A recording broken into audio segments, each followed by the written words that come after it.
the three witnesses in person and our fourth witness online, and thank you for that. Climate change is here. The country knows it. It's here for Ohio teachers and students forced to work in schools without air conditioning and 90-plus degree heat for more and more days at both ends of the school year. It's here for Ohio cities and towns, like the one Mr. Flahert comes from, that draw their drinking water from Lake Erie and face higher and higher costs from harmful algae blooms. It's here for Ohio farmers, many of whom lost an entire growing season in 2019 because of extreme rain, who will soon be forced to grow crops that used to be forced to learn to grow crops, used to be better suited to Arkansas than to Ohio. It's here for our neighbors in Kentucky who watched their homes and communities wash away in the devastating floods this week, the kind that scientists warn are becoming more common. We've seen these pictures, pretty much probably all of us in this room. The flooding could be in many of our states. Ask mayors, ask school superintendents, ask county commissioners about the increasing costs they deal with already because of climate change. Costs we know will only get worse. And we know who will be forced to pay for these costs. It's not the oil companies that make record profits. $8.5 billion last quarter for BP. That's only 3 months. $12 billion for Chevron. That's $4 billion in profits a month. $12 billion for Shell. That's $1 billion in profits per week. $18 billion for ExxonMobil. That's $200 million in profits a day. It's not these corporations that pay the bill, it's local taxpayers. The likely impact of climate change could cost people in my state $6 billion a year. These corporations and their executives have been getting rich by price gouging consumers and polluting our communities for decades. Taxpayers in Ohio, taxpayers around the country will be left to pick up the pieces. Taxpayers are always left to pick up the pieces. It's why we have to act now to grow the renewable energy economy, to make our communities more resilient to climate disasters. If we delay, it gets only more expensive to fix. In previous hearings, we've examined the threat of climate change to our financial system, the economic opportunities for good-paying jobs in the low-carbon economy, the role of insurance in protecting the economy from the coming impact, and how we can reduce carbon emissions as we improve our housing. In each hearing, too many have treated the looming catastrophe of climate change as just kind of a non-issue, or as something so far out in the future that there's no need to spend time on it in this committee. That just makes no sense. As the committee tasked with overseeing the stability of our financial system, that's what we're doing. We have a responsibility to do all we can to prevent obvious risks from wrecking our local communities and our financial stability. No one in this committee questions the need to prevent cyber crimes by asking how many banks have failed because of it. We don't dismiss financial scams because they don't pose a systemic risk to the financial system at the moment. Our towns, our taxpayers can't afford for us to treat climate risk any differently, not when the effects in the economy are so clear. With almost the entire country under excessive heat warnings, with floods and wildfires and droughts and extreme storms threatening Americans' lives and livelihoods, we know that communities in every state are about to be hit with massive bills many of them just won't see coming. We know there's tremendous economic opportunity if we address these threats in the right way. Ohio, Pennsylvania, South Carolina can create good-paying jobs in the industries of the future. And if we don't lead, we know China will be all too happy to lead. This morning, we'll hear from 4 witnesses, including the executive director of one of the Ohio groups that published a report called The Bill is Coming Due. It features eye-opening figures detailing costs that will be borne by Ohio towns and cities, and as a result, Ohio taxpayers because of climate change. What I hope to hear from witnesses is a recognition of the risk to our communities, to the lives and livelihoods of our fellow citizens from these real and present and looming and growing threats. I hope we'll hear honest assessments of the state of the world we're in, constructive suggestions of how we make it better. I hope we'll come away from this hearing thinking about how we can help towns and cities in Ohio and Rhode Island and North Dakota and Pennsylvania that are living on, frankly, on borrowed time, and how we can prepare, they can prepare for what's coming. Let's create jobs for the 21st century. Let's make sure the workers, and I hope union jobs, Dave, the workers who will drive the 21st century economy can still live in the towns and cities we're sent here to represent. Senator Toomey. Thank you, Mr. Chairman, and thank you to all of our witnesses here today, especially those who traveled a long way to be with us. I appreciate your taking the time and going through the effort to join us. Every month seems to bring more bad news about energy. Gas prices still remain near record highs despite modest declines in the last month.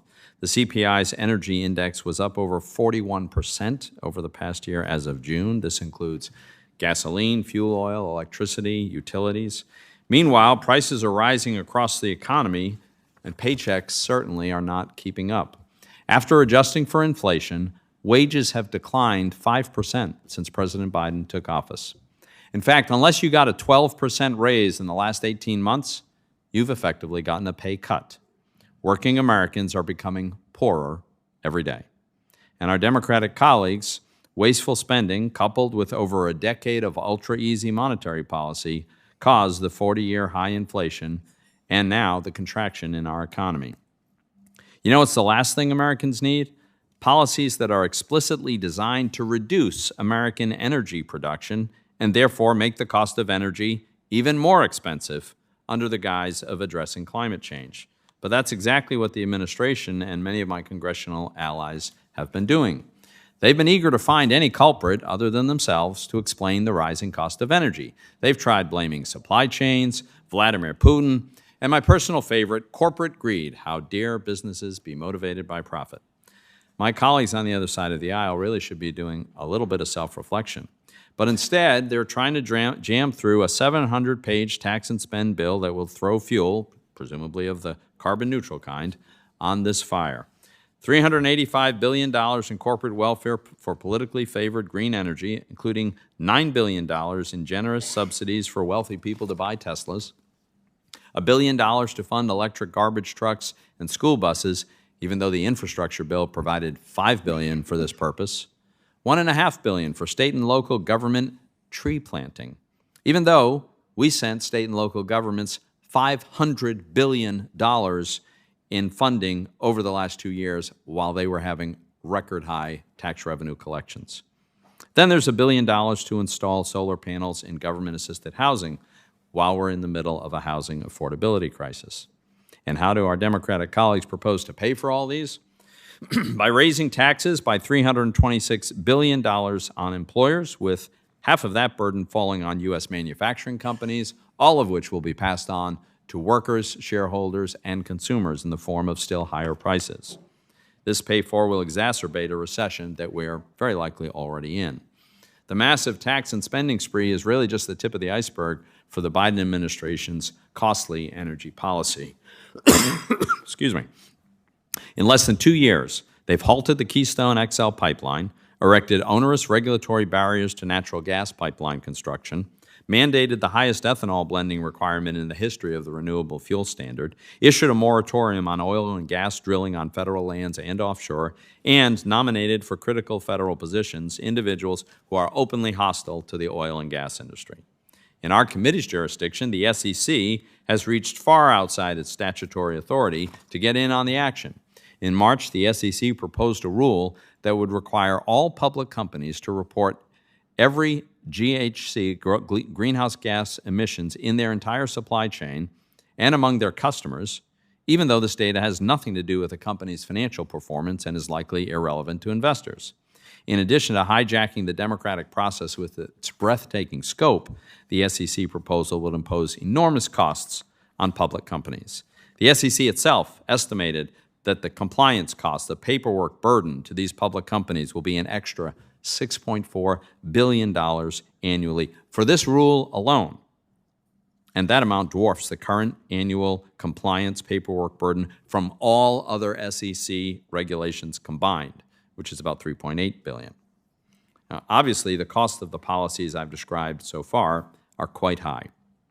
Businesses which will shrink, jobs that'll be lost, less energy produced, but there are second-order effects as well: higher prices for consumers, failures on the electrical grid, and less economic growth and a lower standard of living. The great irony of all this is that even for their extraordinarily high costs, none of these policies is going to make a dent in slowing climate change. I'm not denying global warming. It's undoubtedly real. What I'm denying is that these policies will have any meaningful effect. Think of this. If tomorrow the United States of America, the second largest carbon emitter in the world, went completely carbon neutral, in other words, from a carbon point of view, would be equivalent to America ceasing to exist. Then global temperatures 80 years from now will have been reduced by 0.3 degrees Fahrenheit relative to what they would otherwise be. And this is not my analysis. This is according to the UN climate model. So feel free to estimate the impact of a few more rich people buying Teslas. Now, I know my Democratic colleagues sincerely want to reduce greenhouse gas emissions anyway. Well, there's a way we can do that. There's one thing that has made a dramatic reduction in U.S. greenhouse gas emissions already. It's American energy production. Between 2005 and 2019, the U.S. led the world in emission reductions, largely due to transitioning from coal to natural gas. David Butterworth is with us today. He's a business manager for the Pipeliners Local Union 798, representing 6,400 union pipeline workers. He's been a member of the union for 25 years. Mr. Butterworth will testify to the importance of traditional energy for grid reliability, as well as the direct challenges his members face from hostility toward their chosen industry and profession. Dan Eberhard is with us today. He's the CEO of Canary, an oil field services company employing roughly 400 people from New Mexico to Pennsylvania. Mr. Eberhard will testify to the consequence of consistent underinvestment in traditional energy, including policies that chill investment like the SEC climate proposed rule. I hope my colleagues on both sides of the aisle listen to what they have to share today. I thank you, Mr. Chairman. Thank you, Senator Toomey, and of course we will. I'll introduce today's witnesses. I appreciate Senator Toomey mentioning two of them. Joe Flahert is the Executive Director of Power a Clean Future Ohio, native of Lima, Ohio. He leads Power a Clean Future. He leads the group, a nonpartisan coalition working with local leaders across Ohio to develop and implement economical and equitable climate solutions. He worked on energy policy here in Washington with the Bosch Foundation in Germany and in Ohio. He earned a bachelor's in political science from Ohio State. Welcome, Mr. Florida. Mr. Dan Eberhard, CEO of Canary, an oil field services company. Under his leadership, Canary has become one of the largest corporations in that sector, frequent commentator on energy policy on various media outlets. He's a Georgia native, as is my mother, a cum laude graduate of Vanderbilt, and has a law degree from Tulane. Mr. Eberhard, welcome. Mr. David Butterworth is a Northeast Regional Business Agent for Pipeliners Local Union 798. Associated with UA, with the plumbers and pipe fitters. He's a veteran of the U.S. Army. He worked his first pipeline job as a welder helper a year after he was discharged. He's been business agent for 6 years. While working as a welder, he earned a BS in journalism, like my wife, from West Virginia University. I look forward to your testimony. I hope you'll also discuss, Mr. Butterworth, how the infrastructure bill and the CHIPS Act and the Inflation Reduction Act that we're about to pass will create thousands of good-paying jobs for union workers, an emphasis on this side of the aisle on union workers.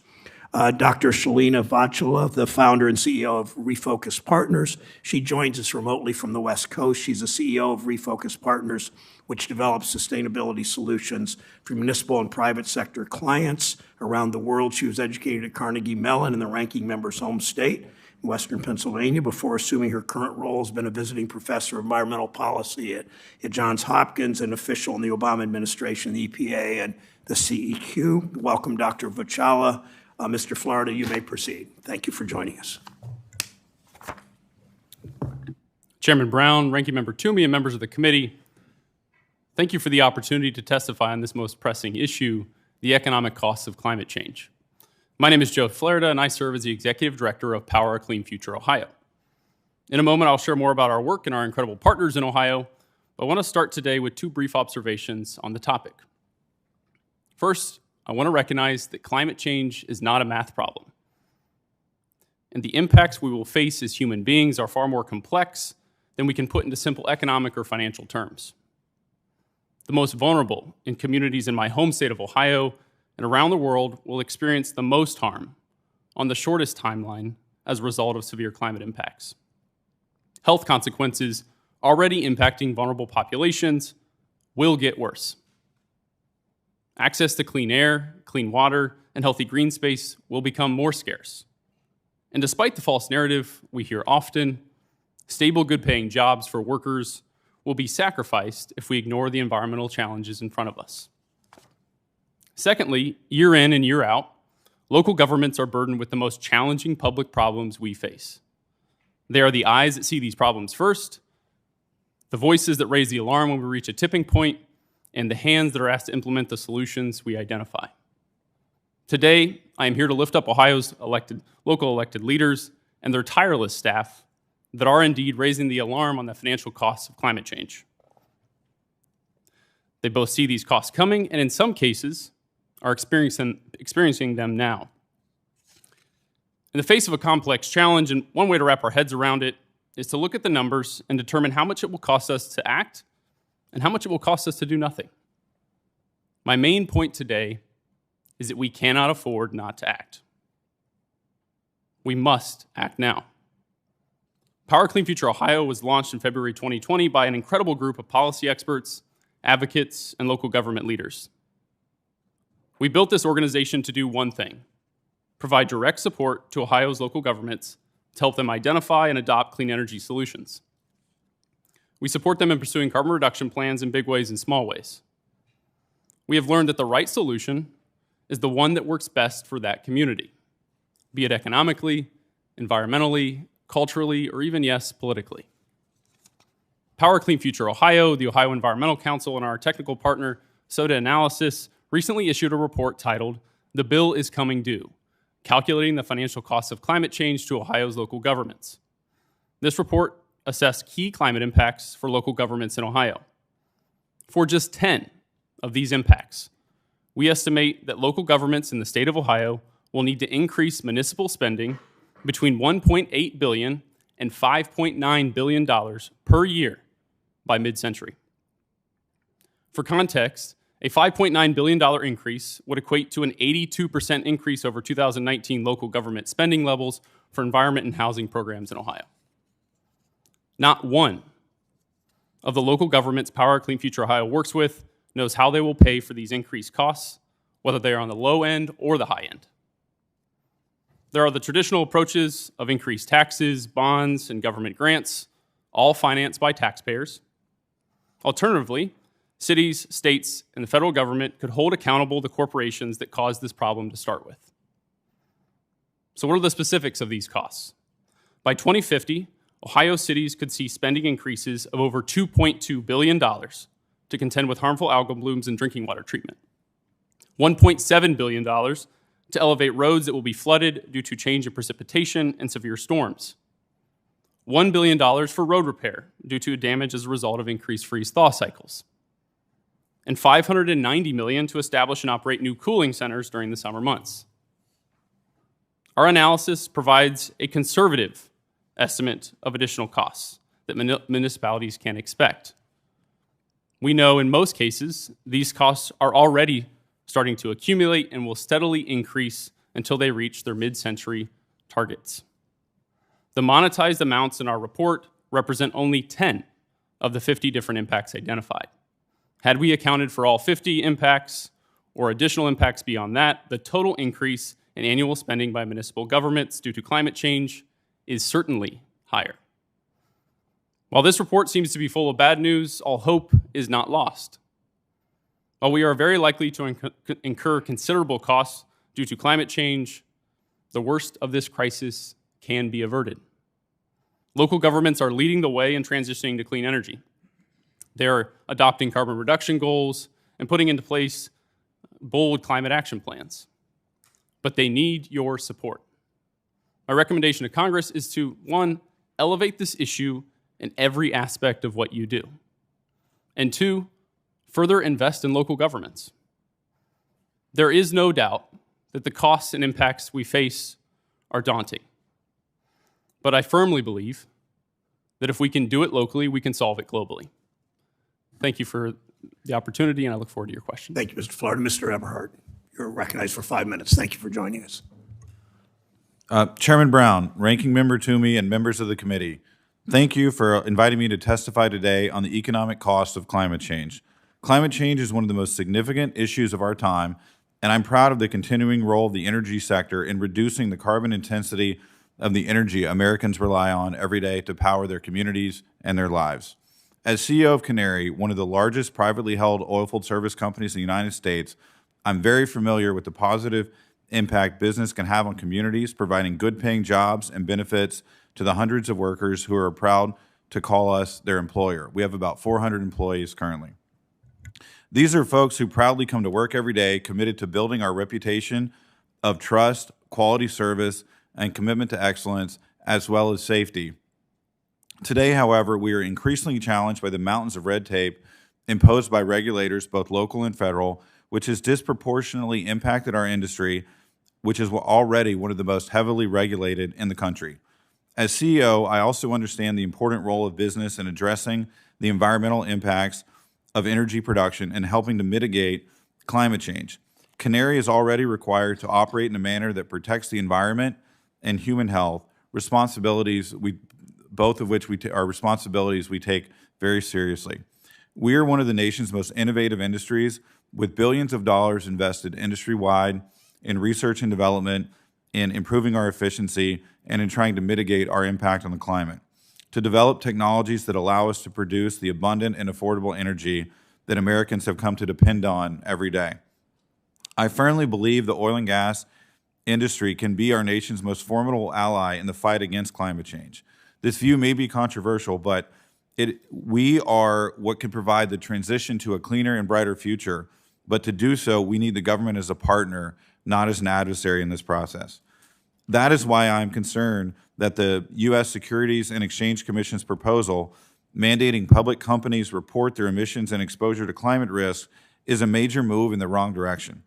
Proponents argue the SEC's proposed rule on the enhancement and standardization of climate-related disclosures for investors will provide investors with useful information on a company's exposure to climate risk. But the practical effect, as Senator Toomey mentioned in his opening statement, is to drive capital away from badly needed conventional energy and from infrastructure projects. This makes energy more expensive and denies America of a natural competitive advantage against other countries, and will drive up costs for consumers, thereby making their everyday lives more difficult. In a parallel trend in the capital markets, the growing popularity of environmental, social, governance investment funds, ESGs, are steadily strangling domestic oil production, which now sits at 11.6 million barrels a day compared to the peak of 2019 of 13 million barrels a day, when the economy wasn't as strong as it is today and the price of oil was lower than it is today. A report from last year from the International Energy Regulatory Forum estimates that 2021 oil and gas production remained 23% below the pre-pandemic level of $525 billion, while investment slumped by more than 30% in the industry in 2020. The report identified ESG as one of the three principal drivers of this underinvestment. That is a predictable result of the nearly $2.7 trillion in ESG funds that restrict investment in conventional energy-producing companies. As committee members are undoubtedly aware, our economy faces a historic energy supply challenge right now. We're in an energy crisis, and energy costs are too high. After a decade of underinvestment in the oil and gas sector, particularly since COVID, current domestic output sits well below pre-pandemic levels, while demand continues to return and even climb. Unfortunately, much of this shortage is driven by domestic energy policy, not economics, that has frozen new federal leasing and prohibited pipeline construction, discouraging the investment necessary to explore, develop, and produce the energy America needs to prosper. In fact, our energy that we purchased from overseas has gone from 0% in 2019 on a net basis to about 25% in 2022. I would argue that we would rather spend that money on domestic energy production, not on buying it from sending dollars overseas to the Middle East and elsewhere. Our industry requires capital. It's very capital intensive, and investor confidence to thrive. Investor confidence follows from reasonable and predictable regulation. Without these prerequisites, companies will not risk the capital needed to ensure we have a secure supply of energy. We're already starting to see the results of that, and this is partially why the energy costs have spiked this year. Decapitalizing the oil and gas industry in the fight against climate change is the wrong approach. This will increase energy prices even more than it already has, restrict innovation, and shrink our economy, as well as send dollars overseas. Structural underinvestment has hampered capital-intensive industries across the upstream, midstream, and downstream sectors of our industry. Less than a decade ago, there were 1,600 active drilling rigs in the country. Today, there are barely 500. While the SEC rule and adjacent policies undermine U.S. energy security and destabilize the economy, the administration has done little to nothing to address consumer demand for the underlying products. As an industry, we're responsible to the market, to shareholders, and to our stakeholders, and projected increases in demand. By comparison, the mixed signals coming out of the Biden administration are clearly discouraging new investment and acting as a chilling effect on growing production, which is what we need to do to lower prices to help consumers. Regulatory burdens carry real costs that affect everyday Americans. As prices rise across energy categories that consumers rely on, I strongly urge the committee to reconsider its current reliance on regulations, and especially duplicative ones, and instead pursue a viable and durable path forward on climate policy that allows a reasonable transition time, as well as protecting the environment, consumers, the economy, and our national security. Thank you. Thank you, Mr. Eberhard. Mr. Butterworth, you're recognized. 5 minutes. Thank you. Chairman Brown, Ranking Member Toomey, and members of the committee, thank you for the opportunity to testify today about climate change. My name is David Butterworth. I am from Clendenin, West Virginia. I am employed as a business agent for Pipeliners Local Union 798. I represent approximately 6,400 welders, helpers, and journeymen who build pipelines in the United States. My jurisdiction extends from Virginia to Maine, and 904 of our members live throughout the Northeast. I welded and worked on pipelines from 1998 until 2015 and was hired to my current position in January 2016. I'm here today to speak about how climate change and energy policies affect grid reliability, the country, our towns, and my membership. Local 798 has attended and spoken at just about every federal and state pipeline hearing that has taken place in the Northeast from 2016 until today. Some of these pipelines are the Atlantic Sunrise, Atlantic Coast, Mariner East, Mountaineer Express, Mountain Valley, Northeast Supply Enhancement, Northern Access, and Penn East, just to name a few. We attended and spoke at each of these hearings because we know the massive work opportunities these projects provide our membership. Our job prospects have dwindled significantly since the summer of 2018, when we peaked at 8,300 members due to Mountain Valley Pipeline and Atlantic Coast being in full swing. When completed, the Mountain Valley Pipeline will provide a natural gas backup generator system to Carilion Hospital in Roanoke, Virginia, and will also lead to increased manufacturing and jobs in the South. I come from a town in West Virginia where good-paying jobs are intertwined with the fossil fuel industry. My father and many others from my town helped build the Alaska Pipeline. Local 798 is made up of members from towns like this spread across our great nation.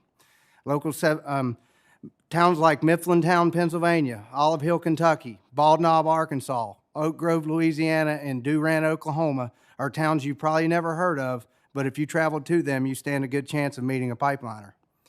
We were once fortunate enough to be out of the national spotlight and had to explain exactly what we did, and quite frankly, nobody really cared. Unfortunately for us, those days are over, and we find ourselves thrust into national politics. This is not where we want to be. We're in the middle. Middle-class union workers are feeling the squeeze between opposing sides. I find myself asking questions like, do the policymakers and those against fossil fuels truly believe we can shut down all fossil fuels tomorrow and not fall into utter chaos? I ask this because during the Texas freeze, where all forms of energy failed and sadly people perished, we were shown a snapshot of the disorder that accompanies a broken grid. I also witnessed the gas hoarding that began to happen at my local gas station when the Colonial Pipeline was hacked. American citizens were filling large containers of gasoline in preparation for a nationwide gas shortage without thinking about how this would affect the next person who simply wanted to fill up their tank. This brings me to my next point. A report published by the Columbia University Center on Global Energy Policy shows a future continued use of natural gas for at least the next 30 years, and that there is no quick replacement for gas in the U.S. energy mix. Switching from coal to natural gas power generation has dropped emission levels. According to the Energy Information Administration, from 2005 to 2017, U.S. natural gas production increased by 51% and CO2 emissions decreased by 14%. The nation's pipeline system guarantees a safe, efficient, clean energy transition. I support efforts to curb climate change, but I do not support curbing climate change when the cost is grid reliability. We can achieve climate goals by using common sense and American ingenuity while employing all the above energy approaches that include carbon capture and hydrogen blending. Both methods use the existing pipeline system and will bring climate change levels down. These new techniques will be protested, and this committee, along with the rest of Congress, has the power to support agendas that keep my members working, provide grid reliability, and align with the new strategies that address the current climate situation. I ask that you tune out the 10% of American citizens that protest literally everything and instead listen to a person who has played a part in building the power grid. We have the energy here and we need to use it so we don't end up like Germany, whose citizens will be introduced to warming houses and natural gas rationing this winter. Please consider the plight of the grid builders stuck in the middle. We might have a better idea of how we can conquer our dilemma. This problem can be solved through hard work and the implementation of moderate policies that benefit the whole rather than the far right and far left fringes that continue to divide us. I'll be happy to answer any questions you may have. Thank you, Mr. Butterworth. Dr. Vachola, you're recognized from California. Thank you. Thank you, Chairman Brown, Ranking Member Toomey, and members of the committee. I'm so pleased with the opportunity to testify today. My name is Shalini Vachala. I'm an architect and an engineer specializing in the design and finance of resilient infrastructure solutions. For the past 10 years, my firm, Refocus Partners, has been working with cities and regions across the United States to develop projects to address both the physical and financial risks of climate change. These issues have only grown more urgent over the last decade. The costs of climate change are already being felt across the country. This is not some distant future. The effects of more severe storms, heat, and droughts are visible in public budgets today.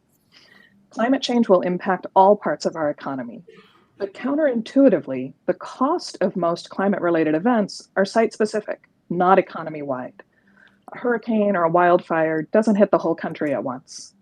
At the end of the day, the physical and financial impacts of disasters will be felt first and worst at the community level. Recent OMB estimates put the federal fiscal impacts of climate inaction at up to $2 trillion per year. This is staggering. Having a better understanding of the total economic costs is essential, but we also need better ways of disaggregating these costs by peril, sector, and region to motivate local action to protect against the worst overall outcomes. 3 areas where this committee can help break down the problem into more actionable pieces is by looking more closely at 3 types of costs: local revenue losses, reductions in asset lifetimes, and deferred infrastructure maintenance. Revenue losses due to climate change cut across all sectors. Public utilities, including power, transportation, and water systems, are already experiencing disruptions and losses due to climate-related events. The EIA estimates that severe drought conditions here in California could reduce hydropower generation by up to 48% this year. Recent heat waves have resulted in operating restrictions and losses for passenger and freight rail systems nationwide, and costly structural damages, including derailments due to buckling tracks and melted power cables in places with typically mild climates, like Portland, Oregon. In the water sector, sea level rise has increased the risk of saltwater intrusion. This has costly implications for coastal agriculture and drinking water systems from Rhode Island to Alabama, with financial risks that extend into the healthcare sector. These same acute and chronic stresses have resulted in property and income tax-based losses with the potential for municipal bond downgrades and defaults. I want to be clear, this is not all bad news. Focusing on where we are losing money today offers an entry point for identifying where losses and liabilities are likely to increase. This also opens the door to new ways of financing cost-saving infrastructure investments, such as coastal protection projects and power and transportation system weatherization measures that can be funded through direct savings, reduced insurance costs, and risk pooling. Climate impacts are already reducing infrastructure asset lifetimes. In many cases, the same events that result in revenue losses also have longer-term financial consequences. The impacts of flash floods and wildfires can result in damage to infrastructure systems that reduce their replacement lifetime. This poses major budgeting challenges for public works departments across the country who might see a road planned to last for 25 years become unusable in half that time. In the worst cases, this can result in the collapse of private insurance markets in specific sectors and regions. Work by the Arizona Department of Transportation on life cycle planning for extreme weather and climate events offers a national model for better risk management. Deferred maintenance backlogs can also highlight where to intervene to prevent cascading failures. The devastating toll of both winter and summer power grid failures in Texas highlights where seasonal maintenance and timely infrastructure upgrades can prevent catastrophic failures down the line. Investing hundreds of millions of dollars now can prevent billions in losses in future. But these investments must be well coordinated. The naval bases in Norfolk and San Diego offer excellent examples of how military installations can better protect against sea level rise and storm surge. At the same time, these facilities show where resilience measures can be undermined if adjacent roads and bridges are not also upgraded so essential personnel can reach high priority sites during severe storms and floods. Better information about critical infrastructure weak links can help identify where short-term local trade-offs, like prioritizing emergency repairs over more robust upgrades, can have long-term national costs and consequences. No single individual, family, or region is concerned with the total economic costs of climate change. Everyone's concerned with their own physical and financial security. We need better frameworks to translate the big picture costs of climate inaction into levers for avoiding losses and reducing suffering. The Infrastructure Investment and Jobs Act holds tremendous promise for addressing these challenges, as does the Inflation Reduction Act. Physical protection and financial protection from the worst economic impacts of climate change must go hand in hand. Breaking down the total economic costs can help identify opportunities to shape the next generation of infrastructure and make sure we move quickly to build what we need, not just what we had. Thank you, and I look forward to your questions. Thank you, Dr. Buchal. I'll start, Mr. Flahert, with you. Every American's watched in horror this summer as severe weather and flash floodings devastated communities across our country in Kentucky and Missouri and Montana. As we witness this devastation, we're moved to help the victims. We worry also that our communities could be next. What are the costs, if you could delineate them, that Ohio communities should anticipate due to climate change?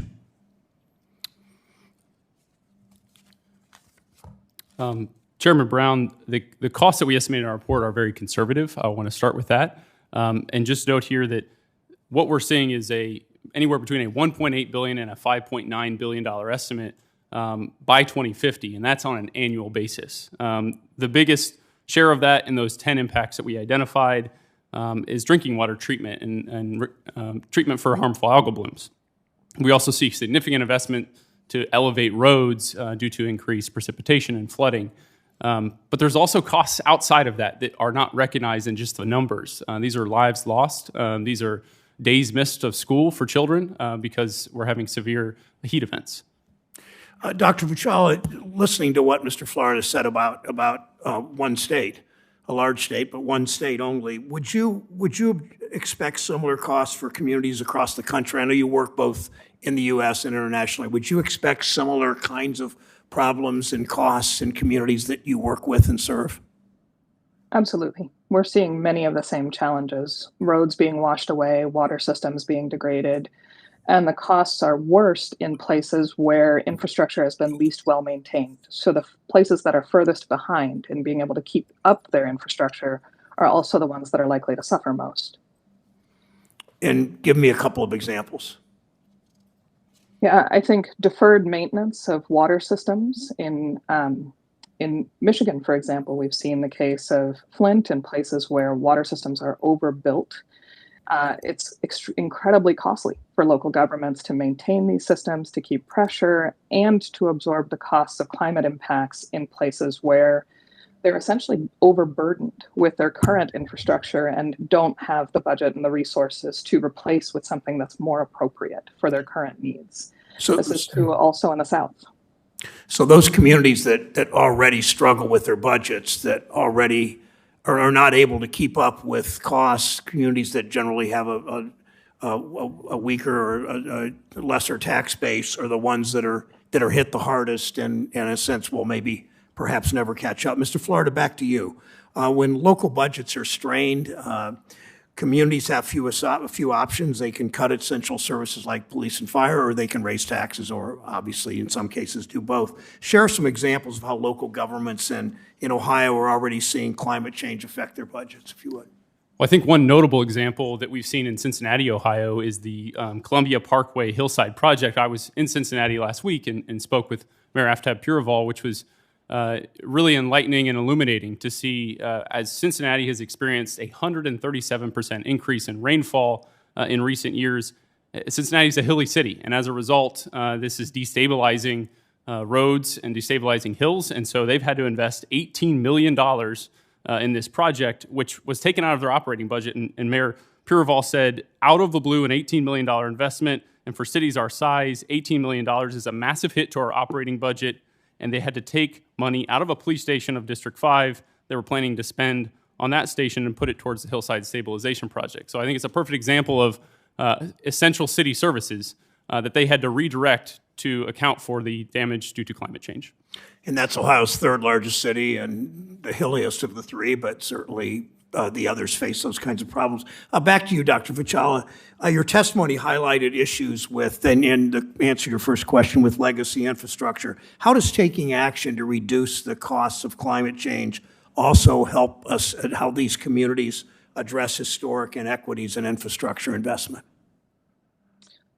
I think many of the communities that have faced the greatest environmental harms have either been divided by infrastructure, have been underserved by infrastructure, and being able to make investments in bringing this infrastructure up to a state of good repair and making sure it meets current needs can help us reach those folks who have often been last in line for infrastructure dollars and investments, and helps us deal with climate challenges. And the city of Hoboken is an excellent example of this, where the city was able to move to create a 6-acre urban park that's also a flood protection measure that repurposed a major contaminated site. Thank you, Sir Jimmy. Thank you, Mr. Chairman. Many of us probably remember an incident from 2018, not that long ago, when demand for natural gas in New England during a cold snap ended with a Russian LNG tanker docked in Boston Harbor supplying gas. And the irony is incredible to me because this happened despite the fact that my state of Pennsylvania is sitting on enormous reserves of natural gas. We have a huge glut of natural gas. We have a tremendous amount of natural gas that we just don't take out of the ground because we've got nowhere to put it.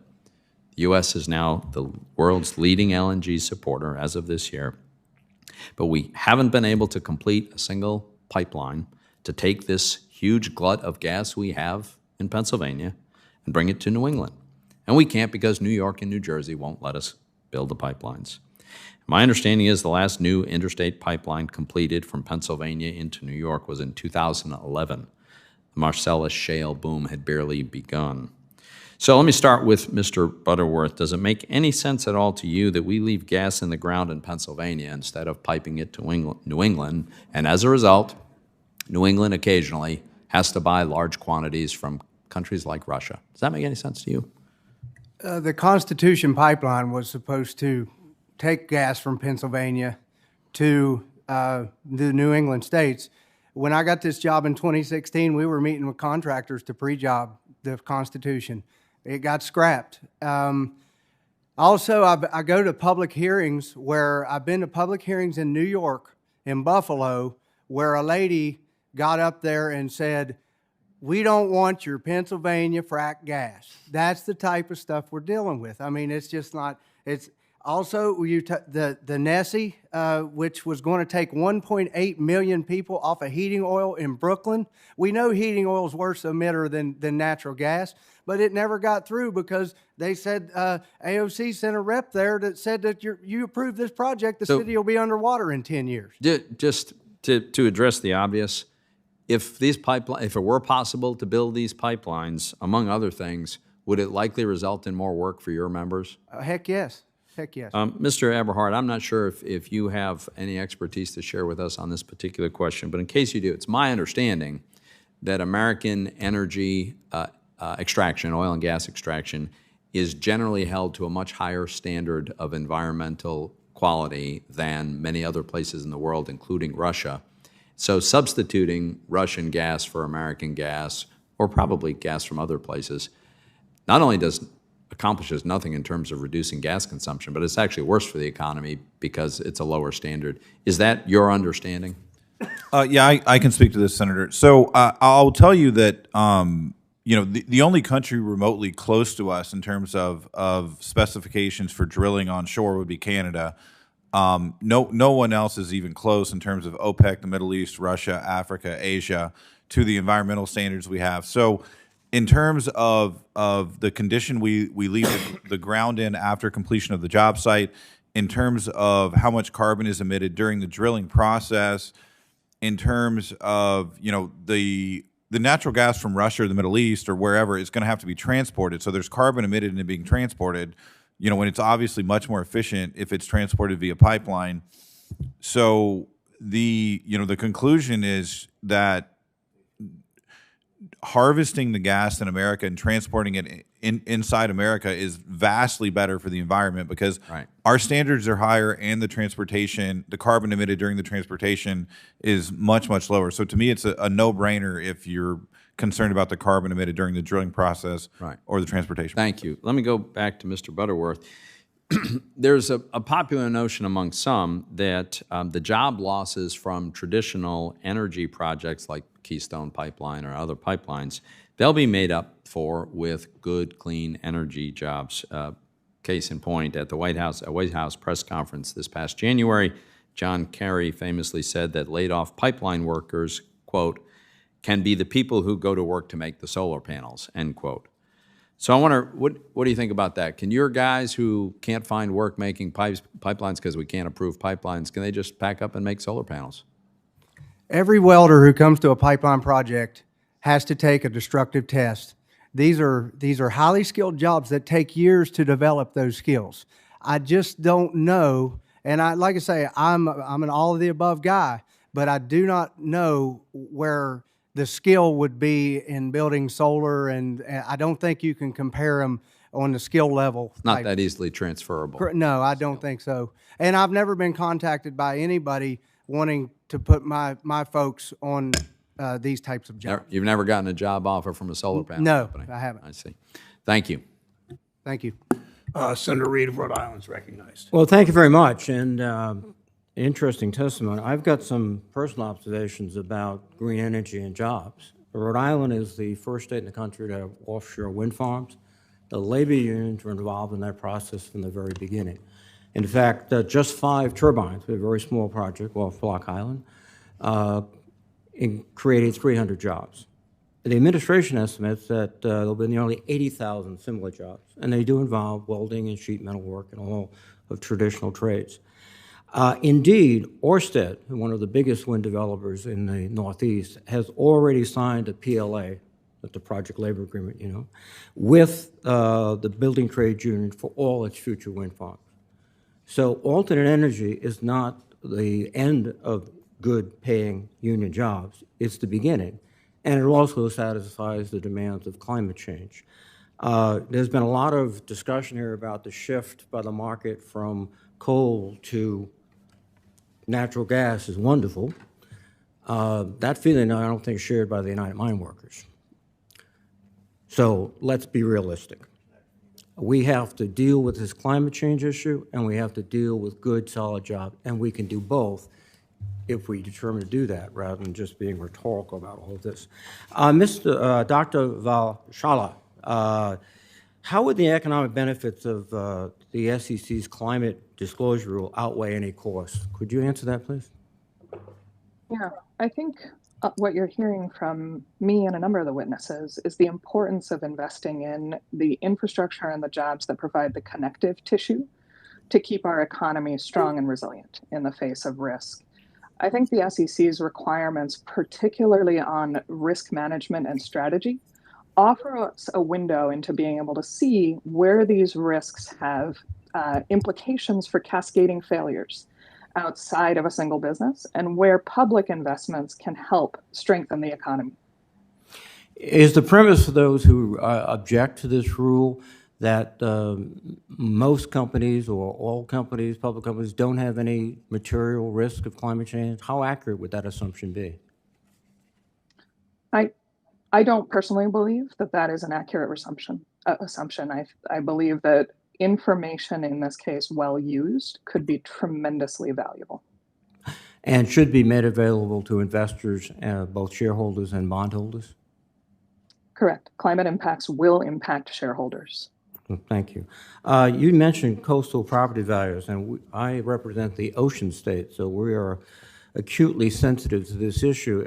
First Street Foundation reported that between 2005 and 2017, Rhode Island lost $44.7 million in relative property values due to the impacts of sea level rise. And it's only going to continue. In fact, it'll probably accelerate. So, Dr. Valchala, can you talk about what climate change means for the future of the coastal real estate market?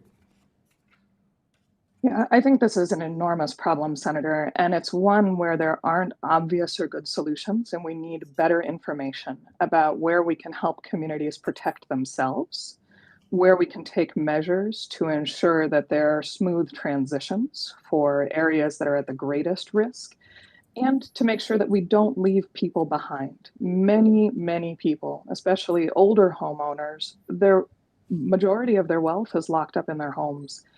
And in the absence of solutions that address both the physical and the financial risks, we're going to leave individual communities to suffer. And so I think this is an area for incredible innovation around infrastructure, but also work with the insurance industry to make sure that we're dealing with both the physical and the financial risks.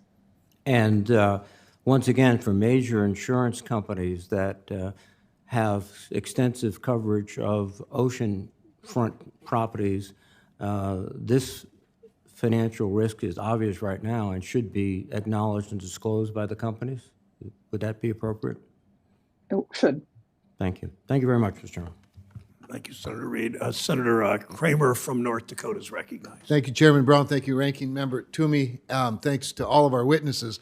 I've been writing a lot of notes, and the first thing I want to say in response to the question earlier about the emissions of ships bringing natural gas from Russia to the Northeast rather than piping it from Pennsylvania. Let me just tell you, this gets to the heart of one of your issues, Mr. Eberhard, and that is let's produce more American natural gas and American energy, because according to the National Energy Technology Labs at the Department of Energy, according to their data, Vladimir Putin's oil or natural gas emits about 50% more greenhouse gas emissions than American natural gas. If we did nothing but displaced Russia's natural gas with America's, we'd be doing a lot for workers, a lot for our country, and a lot for reducing greenhouse gas emissions. Secondly, I want to get to this issue, the real issue of the moment, and that is the cost of climate change overreaction, which I think leads to, stems from the first point. Chairman Brown talked about the awful CEOs of American companies that are making record profits. If the price signals coming from the administration and from liberals in charge of this place were different, if they were different, wouldn't those profits instead be investments in creating jobs and cleaner energy here in the United States, Mr. Eberhard? Absolutely, Senator. So, in your first point about the Russian natural gas, I'd just like to add that the carbon intensity of oil from Venezuela is twice what it is from American oil. And there's, various other countries like that. The carbon intensity from the U.S. oil is lower than nearly anywhere else in the world. So again, in addition to the environmental costs and the transportation costs, the carbon intensity is lower. So if the ultimate goal is to reduce carbon intensity, and we're going to have the energy demand anyway, and we're not going to affect supply, or we're not going to affect energy, we're going to affect supply. We want to use American energy first anyway. Secondly, to your point, I think that, we want more investment in America. We want more jobs in America, and we do it better, cleaner, safer, and it's closer. So to me, the logic would just dictate to, focus on doing the best we can with the natural resources we have in America and trying to do it in the cleanest way possible, Senator. Well, and let me follow up then with this question. Well, because Chairman Brown also in his opening statement referenced that if America doesn't lead, China will, to which I say exactly, that's my concern. And so if we don't lead, is China then, if we lead with SEC regulations, for example, that further burden American energy, are we to assume that China is going to also increase their regulatory scheme, or is Russia going to increase its regulatory scheme so that they can, follow the lead of the United States of America? I mean, is that how global markets work? Absolutely not, Senator. And I think to think that would be naive. Look, all this ESG investment scoring and whatever, we're handicapping the international competitiveness of American companies, and I think it's ill-advised. Look, these companies in charge they don't have an ESG score that's going to negatively impact their banking relationship, their relationship with the government, or anything. China, Iran, Saudi Arabia, Venezuela, these countries care about profits, and they care about bringing in hard currency. They don't care one iota about the environmental impact of what they're doing, nor do they care about what it does to their local consumers. We have higher standards in America, and we have a better outlook on balancing the environmental damage and the environmental cost with the jobs and the economy of what we're doing. Again, the only country even close to the same standards as us is Canada. Places that you mentioned, Senator, have absolutely no incentive to focus on the environment while extracting the natural resources. Since we're talking about discrepancy of standards, Mr. Butterworth, do you think that the workers in China and the workers in Russia are treated this as well as workers in the United States?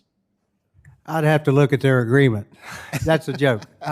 No, really, I can't answer that. But I know we follow agreements, and our folks are treated well in this country. Well, then let me help you. The labor standards in Russia and the labor standards in China are not as good as the labor standards in the United States of America. So I'm for an all the above, like many have said. And I'm for an America first, not an America only, but an America first agenda that takes care of workers and the environment. And I think we do it better than anybody. Thank you, Mr. Chairman.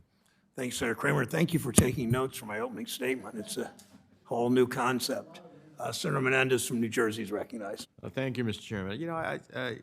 I just want to say the suggestion that the chairman's statements, or that those of us who are concerned about climate change is an overreaction. Well, look at the wildfires in the West. How many acres have to go up in smoke? Look at the flooding in Kentucky. How many lives has to be lost?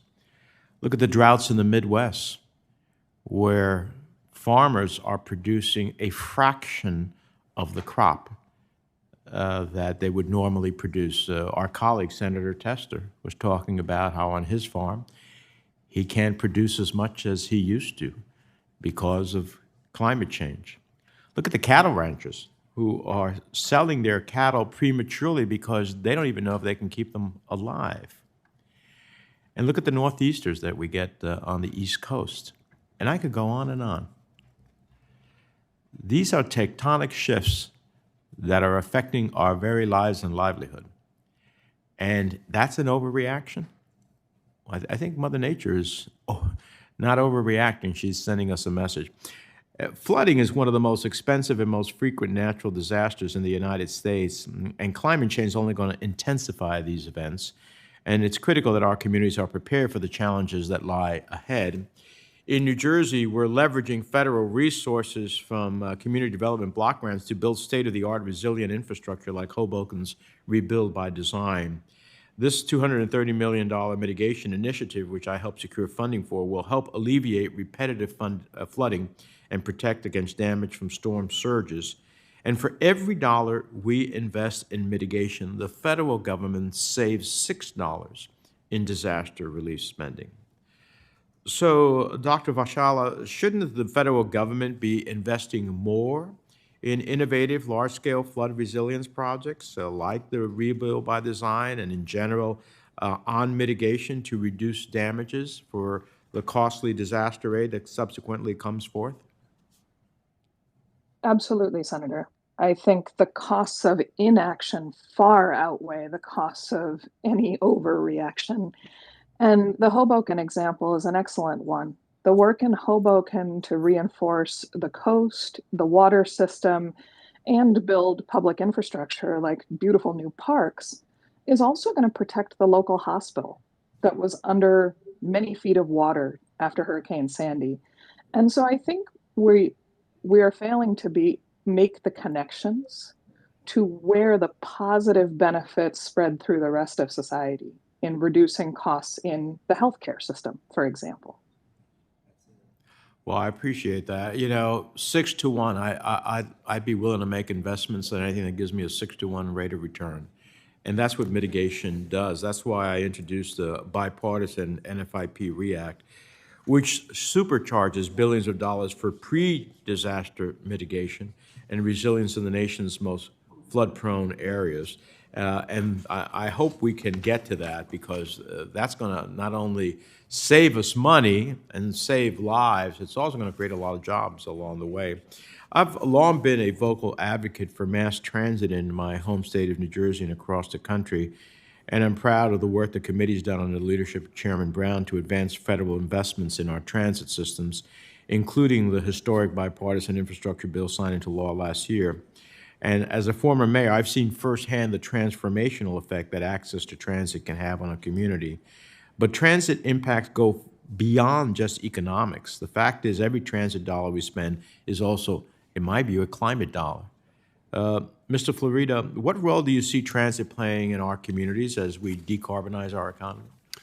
Well, Senator Menendez, as a former mayor, you know that transit systems can be the lifeblood of a city. They help us become more connected, give workers access to jobs, and bring together economies in areas that didn't have bridges connecting each other before.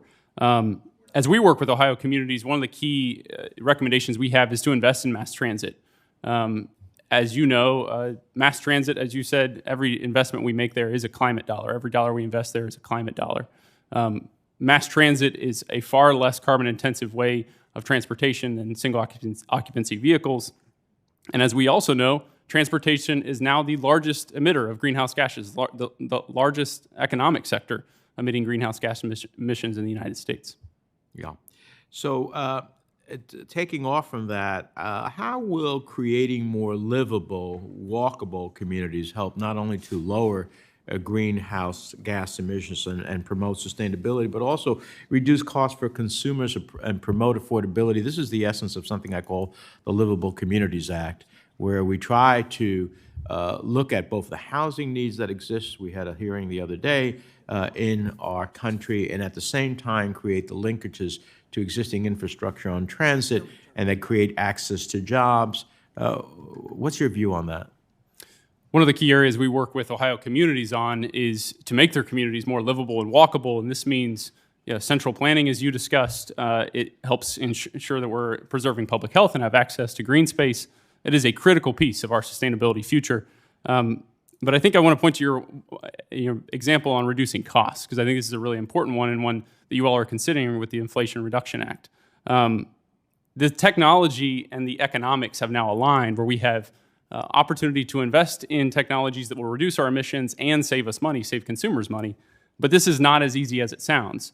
We're fighting up against incumbent industries that have been at it for generations.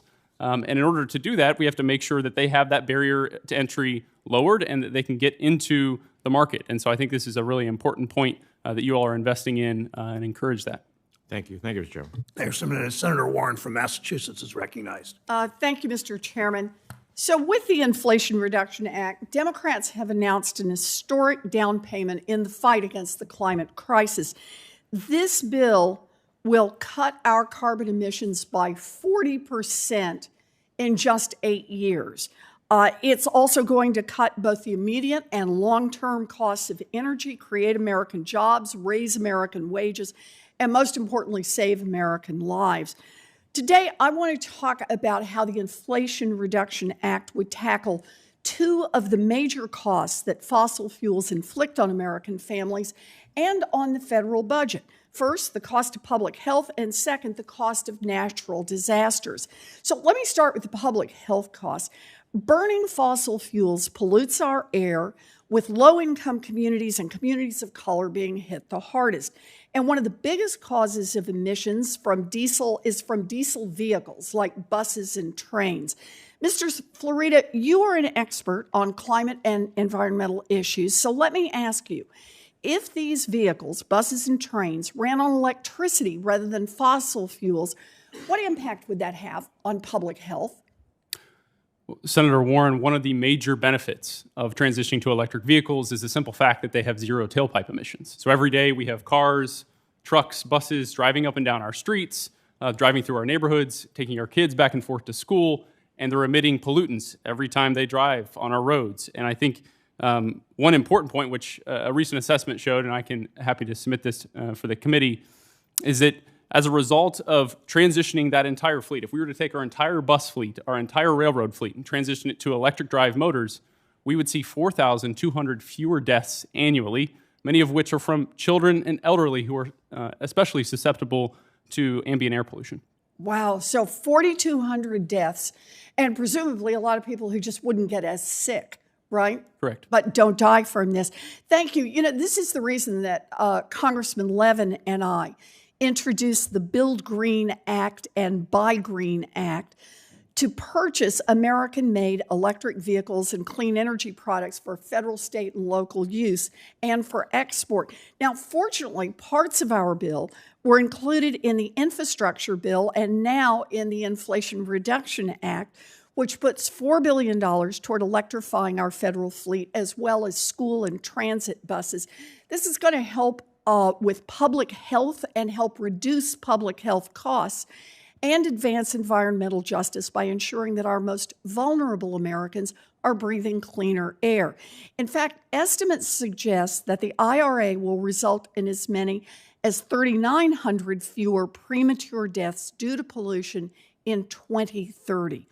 Now, in addition to making us sicker, fossil fuels are exacerbating extreme weather events, as Senator Menendez just noted. They harm local communities, harm communities all around the world. A storm surge of 40 inches in South Boston could displace more than 35,000 people, and recovery would be massively expensive. Dr. Vachala, your organization works on issues such as addressing sea level rise and fire risks. Would the climate investments in the Inflation Reduction Act lower the cost of disaster relief for the federal government? Thank you, Senator Warren. The answer is 100% absolutely yes. Investing in prevention is far more cost-effective than relief and recovery. And the recent OMB study that highlighted that climate change could lead to an annual federal revenue loss of equivalent to $2 trillion per year noted that it could also cost the government $25 to $128 billion more a year just for dealing with coastal disaster relief, flood insurance, crop insurance, healthcare, and wildfire suppression and flooding at federal facilities. So there's no doubt that the Inflation Reduction Act would help address these costs. Thank you very much. You know, tackling climate change is a bargain compared to the alternative. According to the National Institute of Building Sciences, every dollar spent on mitigating natural hazards saves society about $13 in expenses we don't incur.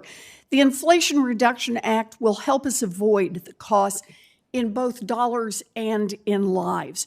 Lives lost from pollution and from climate change, and it is essential that Congress pass this legislation immediately. Thank you, Mr. Chairman. Thank you, Senator Warren. Senator Smith from Minnesota is recognized from her office. Thank you, Mr. Chair, and thanks to our panelists for being here today. I want to start by taking a look at this from the perspective of local governments, as several of you have done. You know, I used to be the chief of staff for the mayor of Minneapolis, and I know firsthand the challenges that that cities have trying to balance their budgets. You need those notes. Start from the perspective of where we are with the Inflation Reduction Act. This bill is going to go a long way towards, one, cleaning up our electric power grid, two, helping us to make everything that we do as energy efficient as possible, and third, electrifying as much as we can. All of that, as Senator Warren just said, is going to result in significant emissions reductions. It is going to result in significant job growth, and it's going to improve the health of Americans everywhere, especially in communities that have been most impacted by fossil fuel pollution, poor communities and communities of color. But if you think about what this means in terms of local governments that are trying to run cities in the midst of the incredible expense of climate, of the climate crisis, that's what I sort of want to dive into a little bit. So, Mr. Florida, we know that local communities are already taking action around climate. There was you talked about what that looks like in Ohio, and I know that in Minnesota, many of our communities are doing the same thing. There was just a great story in the New York Times about Morris, Minnesota, and what that community is doing to address the climate crisis. So could you talk to us a little bit about how these things that we're accomplishing in the Inflation Reduction Act, cleaning up the grid, improving energy efficiency, and helping people to electrify home appliances and other things like that. Could you talk to us a little bit transportation? Could you talk to us a little bit about how that's going to help local governments as they're trying to figure out how to balance their budgets every year? Thank you for the question. When we did this report to assess the costs of climate change to local governments, we estimated that it's $6.9 billion annually by 2050. And I think one important point here is that all of these costs do not reflect the private sector and the costs that will fall on everyday citizens, homeowners, renters that need to contend with these changing costs due to climate change. So I think the Inflation Reduction Act is a great example of how we can invest and ease that burden on everyday Americans that are going to feel these impacts. They're going to feel the heat in their cities and have to contend with that. They're going to have to install new air conditioning systems. They're going to have to find ways to adapt to a changing climate that they were not used to. And so I think this is an opportunity for local governments to work alongside their residents to plan comprehensively to address this issue. Thank you. And I couldn't agree more with that. And Dr. Vahala, let me just follow up on this question. As we think about who ends up experiencing the worst impacts of the climate crisis, it is often, as I said, poor communities, communities of color, communities that don't have the resources to, often to make the investment that they need, and then are bearing the health costs of fossil fuel pollution. Could you just address a little bit for us as you think about what's in the Inflation Reduction Act on the climate policies, how that's going to help communities, for example, communities that have older housing stock, less efficient homes, places that, and people who don't necessarily have thousands of dollars sitting in their checking accounts to make the improvements in energy efficiency and, electrification that are going to make a big difference to their bottom line and save them money. Yeah, thank you, Senator. I think the Inflation Reduction Act, coupled with the Infrastructure Investment and Jobs Act, has the potential to be absolutely transformational for the communities that are already suffering and going to suffer even more with the impacts of climate change. When I think about transit systems and heat, for example, who suffers most when our transit systems fail? It's the elderly. It's transit-dependent workers who are left out waiting for that train that's not coming because a track has melted or buckled. And they are faced with being outside more often and for longer on the hottest days of the year. These same communities are also majority renters, and they don't have the luxury of making upgrades to whole buildings. The types of energy efficiency investment opportunities that are in both EJA and the Inflation Reduction Act have the potential to be absolutely transformational for household budgets, where energy costs are a wildly increasing portion of total budgets. And so I think this is a way of splitting the problem to not just look at who loses money when we don't address climate change, but to really put in front who suffers and make sure that we don't let that individual suffering translate to economy-wide health and employment impacts. Exactly. And when we pass this legislation, this means that it's going to be saving money for people who live in communities all across this country. Rewiring America estimates that this will save Americans who take advantage of these rebates and tax incentives. It's going to save them $1,800, not $1,800 in total, $1,800 a year in terms of their energy costs. And that is going to make a very, very big difference. It looks like a good deal to me. Thank you, Mr. Chair. Thank you, Senator Smith. Senator Cortez Masto from Nevada is recognized from her office. Thank you, Mr. Chair. I appreciate the hearing and to the panelists. I too, like Senator Menendez, have to respond to this idea that somehow there is an overreaction to the climate crisis. I would invite some of my colleagues who believe that to come to Nevada and maybe come visit the Western states, because I can guarantee you everybody that I talk to in my state and in the Western states are dealing with some form of extreme weather because of the climate crisis. I know 50% of the country and 100% of Nevada are in some sort of drought mode.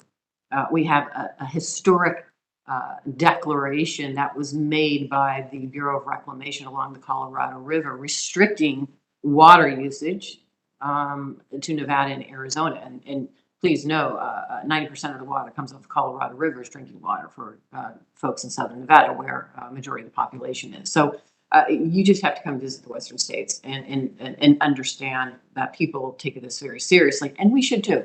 There's a way to do really focus on addressing the climate and having smart policies in place. Let me ask. And let me just talk a little bit about smart policies, because I am very proud in Nevada, in southern Nevada, we've done a really good job recognizing we get a small proportion of water off the Colorado River, how to conserve, how to reuse that water, how to ensure that we are not only preserving and conserving our water, but recognizing that the population continues to grow as well. And so, Dr. Vajala, let me ask you this. How can the best practices of cities like Las Vegas help inform how other cities can improve their water usage? Know this, Nevada in early 2000s actually paid people to take up their lawns because we know a lot of watering on grass is where we lose that water to evaporation, and it is not go back into the drains where we can reuse it and recycle it. We actually paid people to take up majority of the grass, so much so that the sod that we have taken up since early 2000, it would actually, if you put it in a line, it would be a ring around the earth. That's how much grass we have taken up, and there's still more restrictions we're putting in place. So I'm curious, Doctor, best practices. Can we learn from one another? Are there other things that we should be thinking about when it comes to if we want to focus on the extreme weather and the climate crisis that it is challenging to our water usage now and the drought that we're seeing? Yeah, I greatly appreciate this question, Senator, from San Diego, where we also rely on water from the Colorado River, and we depend on the best practices of all the communities that are upstream from us, being at the end of the pipe here. And I think what Las Vegas and other towns have done to really reward and create incentive programs for avoiding lock-in to behaviors that could lead to worse outcomes, where it's small things at the individual level, but when you add it up, you end up with a system-wide problem. And when it comes to water efficiency and water use. And so I think best practices are going to be tremendously important, and making sure that we follow what flows from the Infrastructure Investment and Jobs Act at the ground level in cities. I'm particularly interested in where maintenance and emergency repair best practices can help translate to cost savings for local governments and help with budget stabilization. In a lot of cases, when we do this work well, success is something that doesn't happen. The flash flood hit, but the community road didn't get washed out. And so we have to be following and monitoring these best practices to be able to know what we prevented and what the value of that is. And Las Vegas is an excellent model for that. And thank you, I appreciate that. And I, talking about the bipartisan infrastructure package that we passed, there's $800 billion for water infrastructure needs in the West. Exactly. I know that personally because I fought for some of that money so that we could build large-scale water recycling projects, a relationship, and I know a cooperation between Southern Nevada and California to do just that, to augment the water along the Colorado River, which will absolutely have a positive impact on so many of our homeowners. We have to be thinking outside the box. But we also need the federal government working with our local governments, working with our private partners. Everybody should be focused on this and not just rely on one government agency or another, or rely on the corporations thinking that they're going to help us get out of this. You talked about local governments. Let me just touch on one thing. And I know across the country, municipalities are working to harden their infrastructure from extreme heat or flooding, like you've talked about. However, some have highlighted the difficulty of raising enough capital due to climate change, since credit rating agencies are unsure of a community's long-term fiscal stability. Can you speak on the issues facing the municipal bond market for climate vulnerable communities and what needs to be done? Yeah, this is a tremendous challenge, Senator, and it's one that requires a lot more thoughtfulness and work. The implications for the municipal bond market are varied. Communities that have been completely leveled by wildfires are still holding debt that they have to pay back, and that's obstructing their ability to rebuild better. And so for those communities, you have to think about solutions that actually enable thoughtful transitions. For protecting the bond market itself, all of the investments that we are discussing make bonds more secure. It makes communities more reliably able to pay back the debt that they're already holding and ensure that the investments last as long as they are intended, that we don't pay for a road for 20 years that only lasts for 10. Thank you. I know my time is up, Mr. Chairman. Thank you. Thanks, Senator Cortez Masto. We're going to change things a little, but Senator Toomey will have one question. I will have one question. We think Senator Van Hollen will come back and do his 5 minutes, and then we will wrap. Whether or not he's back. Senator Toomey. Thank you, Mr. Chairman. So let me just tee this up, and this is going to be for Mr. Eberhard. We know that we have, mistakenly in my view, we have given so much discretion and power to financial regulators that we don't actually have to pass a law, and often they don't even have to pass a rulemaking to be able to affect the outcome they want with respect to the institutions they regulate, such as their power over these institutions.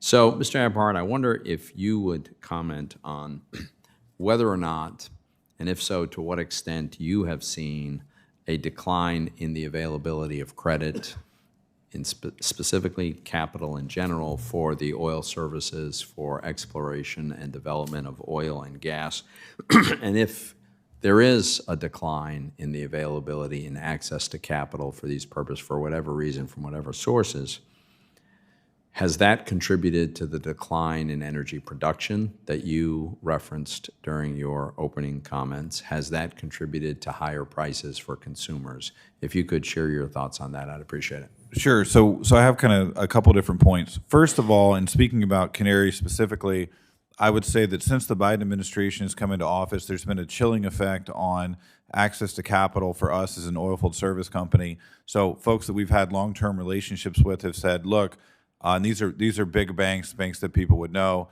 that have said, look, we're under orders to shrink our energy portfolio, to not make new energy loans to the oil and gas space, to reallocate from oil and gas to renewable energy.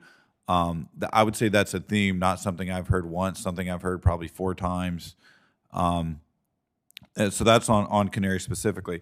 With respect to the larger industry, I would say that it's very peculiar for me. I've been doing this 20 years, and normally when you have a price spike like this, when oil hits 80, 90, 100, I'm seeing a lot of startups from private equity financed with startups in the space, and I'm seeing zero of that right now with the elevated price level. So, and I attribute that to kind of this Green New Deal cloak on energy investing. Oil and gas investing is a 5 or 10 year time horizon, is going to be replaced by renewables, and so this is having a chilling effect on investment. I think that's the pointy end of the spear. The more general conclusion is the medium and larger E&P companies are reducing their investments in this space. That's why you see reduced drilling rig count. The drilling rigs are less than a third of what they were 5 years ago, and you're seeing less bond offerings and less IPOs, all as a result of this kind of sense that oil and gas investing is, is going to reach a terminal point. And in your view, does that translate to higher costs for energy for consumers? Yeah, the second part of your question, absolutely, because less investment means less competition, which means higher costs for the oil companies to complete the stuff. If there's less oilfield service companies, also if there's less access to capital, the capital costs are higher. They're going to do less drilling. All of this leads to less production, which leads to higher energy costs for consumers. Thank you, Mr. Chairman. Thank you, Mr. Eberhard. Thank you, Senator Toomey. A question from my last question from Mr. Flahert. The fossil fuel industry knew decades ago that we would need to transition to cleaner energy sources to avoid what they called globally catastrophic effects. But instead of leading that transition, they misled the public. They especially misled their own workers about the future of fossil fuels. Energy workers deserve support as the industry changes, not more lies, not more empty promises from executives. That's why I introduced the American Energy Worker Opportunity Act and that last year to provide wage supplements and education and training and other benefits to workers who are impacted by the energy transition. So talk about the next step there. If we can do that, how will supporting energy workers in our state, in Ohio, help communities address the cost of climate change? Well, Mr. Chairman, there are over 100,000 workers in the clean energy sector in Ohio alone. And today, now 3.5 times more Americans work in the clean energy sector than with fossil fuels. And so to hear today some of the hand-wringing around access to capital, while there are record profits for the oil and gas industry, I think is frustrating. It's frustrating to hear, especially when these oil and gas companies have known for decades about the problem they were creating and chose not to disclose that to the public. For our own health, for our own well-being, for our own economic futures, we have an opportunity to invest in clean energy, see good-paying jobs, and we're seeing that in Ohio. I think we've got a lot of really good news to think about. With Ford investing in EV manufacturing, we're seeing electric vehicle manufacturing and battery manufacturing in Ohio. Intel is going to be investing in a semiconductor facility that is going to help enable the digitalization and clean energy technologies that we need. We have the largest solar manufacturer, soon to be the largest solar manufacturer in the entire country. There are incredible opportunities for clean energy jobs in Ohio and in the energy efficiency space, which is the largest employer in the clean energy sector. My dad has been a member of the Plumbers and Pipe Fitters Local 776 in Lima, Ohio for years and has worked as a journeyman HVAC professional. And I'm proud to see him being able to support and grow and build an incredible life for his family and for my siblings. And part of that is because we're seeing incredible investments in that space. And as I talk to him, he sees more and more work coming as a result of the challenges we're facing. So it's not necessarily something we should think about as a major challenge, but also an opportunity. Thank you. The same, your dad, the same UA union as Mr. Butterworth's parent union, if you will. Senator Van Hollen from Maryland is recognized from his office. Thank you, Mr. Chairman. And that's a great place to kick off for my question, because I have a question about the costs and harm of doing nothing in response to accelerating climate change, but also one related to the opportunities of doing something to accelerate our transition to a clean energy economy. On the costs and harm side, since 1982, which is about a 40-year period, we've had 69 what we call billion-dollar climate disasters impacting the state of Maryland. Nearly half of those 69 have occurred in the last decade, with 19 occurring in the last 5 years. NOAA's Centers for Environmental Information estimates that those events have caused up to $20 billion in damages to Maryland.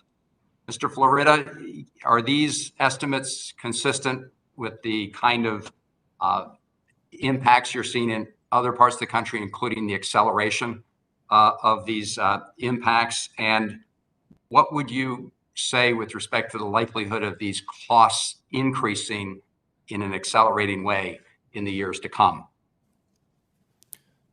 Thank you for the question, Senator. Without a doubt, we're going to see these costs increase as temperatures increase. I think we often think about climate change on the coast, and we're trying to raise this issue in the state of Ohio to say this is going to impact us in the state of Ohio. Oftentimes we think about this with hurricanes and wildfires, But every day, Ohioans are also experiencing this on a day-to-day basis, and certainly the floods in Kentucky are a notable example of late in America's heartland. And so we will see these costs increase. They will go up. I think one important number to think about is the savings opportunity and the economic growth if we are able to keep global warming below 1.5 degrees C, which will result in a $20 trillion increase in global GDP by 2100. Well, thank you for putting a number on it. That's obviously a big number, and that is the cost of doing nothing. There's also the benefits in terms of GDP and jobs and good paying jobs of doing something to accelerate the clean energy economy. And that is what the legislation that we'll be voting on, I hope soon, the Inflation Reduction Act will do with respect to accelerating the reduction of emissions of greenhouse gases, as well as helping deploy more clean energy that will make it cheaper to heat your homes and cool your homes. I do just want to say in the state of Maryland, we are fortunate to have a budding wind energy, offshore wind energy deployments. Two companies, Ørsted and US Wind, have projected together that they will create 10,000 jobs in the state of Maryland. And we just had an announcement yesterday from the Deputy Secretary of Commerce in Maryland about an apprenticeship program that will go hand in hand with that to make sure that we have the workforce to do the job. So obviously big benefits. You spoke to some in Ohio, Mr. Flahert. Dr. Vachala, could you just expand on some of the estimates of the job opportunities as if we accelerate the deployment to a clean energy economy? Yeah, absolutely, Senator Van Hollen. Thank you for the question. I think I'd like to highlight the job opportunities in the energy sector, not just for offshore wind, but for grid modernization, so that we invest in the jobs that help build out the connective tissue. The Infrastructure Investment and Jobs Act is going to enable thousands of jobs related to grid modernization. And these are high quality jobs where we know how to do this well. We know how to weatherize the grid in places like Minnesota and North Dakota. We're not doing it in places like Texas. And those are transferable skills. That's not taking something from one sector and trying to port it over into another. These types of jobs, I think, are not limited to the energy sector. And there's a model in Maryland that I'd like to highlight that I think could help create some cross-sector innovation. And that's the Clean Water Partnership for managing stormwater and the costs of disasters. The Clean Water Partnership was a public-private partnership designed to help deal with stormwater and pollution in the Chesapeake Bay. And the way the partnership was structured, it was specifically designed to train local workers. And the county resident workforce utilization of this project is 78%. That is massive compared to many of these projects that often bring in outside employers and employees. And so I think this is an opportunity for place-based investment in high-quality jobs and retaining those jobs. No, I appreciate your raising that Maryland example. And those are important stories in Maryland and around the country. And I should underscore the fact that the 10,000 jobs I mentioned associated with offshore wind here in Maryland are going to be good paying union jobs. Both companies have signed agreements with respect to the nature of the jobs. So I do see a lot of opportunity here, and I just want to make sure that as we talk about the costs of doing nothing, we also talk about the benefits of action. Thank you, Mr. Chairman. Thank you, Senator Van Hollen. Mr. Budd, this is just a statement and then we'll close. And Mr. Butterworth talked about pipelines we have not seen built. I appreciate and mentioned a couple specifically. I wanted everyone to know that the Inflation Reduction Act will require the Mountain Valley pipeline to be built by a specific date. It also requires permitting legislation to pass before the end of the current fiscal year next month. I absolutely am committed to working on that and working with Senator Toomey on that. If he so chooses. Of course, we'd rather have energy produced here rather than under the weak environmental standards of the rest of the world. I think all the panel made that clear. We're not trying to get off oil and gas cold turkey. I share Mr. Butterworth's fears of unreliability, disorder, and unstable work in the energy sector, and appreciate the workers, the hourly, the good paid union hourly wage earners in that sector. If we don't address, however, these climate-related costs, nobody will be investing in new energy infrastructure, period. Accounting for the costs of climate change now can help us avoid the worst outcomes later. And I think there's general agreement and understanding of that. Thanks for the witnesses today. For senators who wish to submit questions, they are due 1 week from today, Thursday, August 11th. To witnesses per our committee rules, we ask that you respond to any questions we send to you within 45 days of receipt. Thank you again. With that, the hearing is adjourned. Thank you so much.